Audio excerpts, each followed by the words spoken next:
আসসালামু আলাইকুম রহমতুল্লাহি ওবরাকাতুহ। ভাই, আমার যুবক ভাই ও বোনেরা, আমার সন্তানেরা এবং আমার ভাই ভাতিজা সবার উদ্দেশ্যে আমি বলতেছি, তোমরা চারিদিকে নজর রাখো। যেভাবে মাদক আমাদের সমাজটাকে ধ্বংস করে দিচ্ছে, গাঞ্জা কো, ইয়াবা কো, হিরোইন কো, ফেন্সিডাল কো, এই সমস্ত মাদক আমাদের দেশে এসে আমাদের যুব সমাজকে একেবারে ধ্বংস করে দিচ্ছে। আমি এখন আমার একটু পুরনো একটি বন্ধুর ইতিহাস তুলে ধরছি আপনাদের সম্মুখে।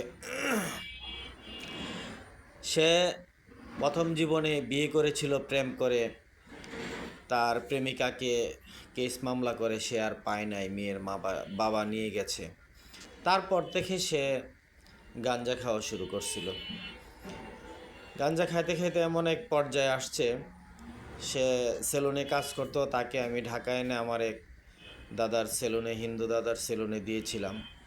হঠাৎ একদিন তাকে খুঁজে পাচ্ছিলাম না। আমাদের পাশে ছিল মালিক ভান্ডারের রিক্সার গ্যারেজ। রিক্সার গ্যারেজের ভিতরে ছিল একটি টং, ভাঙা একটি টং ছিল। এই টংটির ভিতরে একটি কুত্তা ঘুমাইতো, একটা ছিঁড়া খাতার ভিতরে। তখন তাকে আমি খুঁজে পাচ্ছিলাম না, তার নাম ছিল সেলিম। পরে খুঁজতে খুঁজতে লাশ বাকি ছিল এই টংটা। লাশ পর্যায়ে টঙ্গের ভিতরে গিয়ে দেখি কুত্তা যে খেতার মধ্যে ঘুমাইতো সেই খেতা গায়ে দিয়ে সে ঘুমায় আছে, গাঞ্জা খাওয়ার কারণে। কারণ সে এত নেশায় আসক্ত ছিল, তার ব্রেন পরিপূর্ণ কাজ করতো না। তারপরে তাকে আমি দোকান থেকে বের করে দিই, কারণ এই অবস্থা হলে মান সম্মান থাকবে না। তাই তাকে আমি বের করে দিয়েছিলাম। পরে লাস্ট তার সাথে আমার একদিন দেখা হলো, তখন দেখতাম সে রাস্তা দিয়ে হাঁটতো আর গাঞ্জা খেত। পরে ভাবলাম যে তার সাথে হাঁটলে তো মান সম্মানই থাকবে না, তাই তার কাছ থেকে দূরে সরে গেলাম আমি। পরে লাস্টে সে একদিন নেশা করতে করতে রাস্তা দিয়ে হাঁটতে গিয়ে মাইক্রোর নিচে পরে অ্যাক্সিডেন্ট করে। তাই এভাবে মাদক মানুষের জীবনকে কখনো কল্যাণ বয়ে আনতে পারে না, মাদক জীবনকে ধ্বংস করে দেয়। একসময় মাদক সেবন পাগল হয়ে যায়, একসময় মাদক সেবন তার পরিবার থেকে বঞ্চিত হয়ে যায়।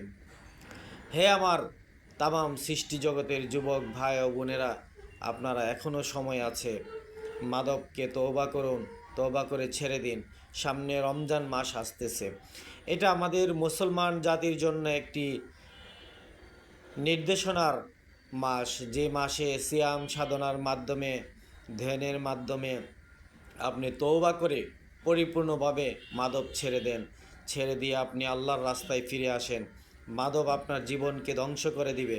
আপনি যতই টাইকুট পরে ঘুরুন না কেন, আপনি যে নেশাখোর মানুষ জানে, কিন্তু হয়তো অনেকে সমাজের সামাজিকতার কারণে ভয়ে বলে না, যে নেশাখোর বললে দরবার হবে, গ্যাঞ্জাম হবে, ঝগড়া হবে, বিবাদ হবে, এই জন্যে বলে না।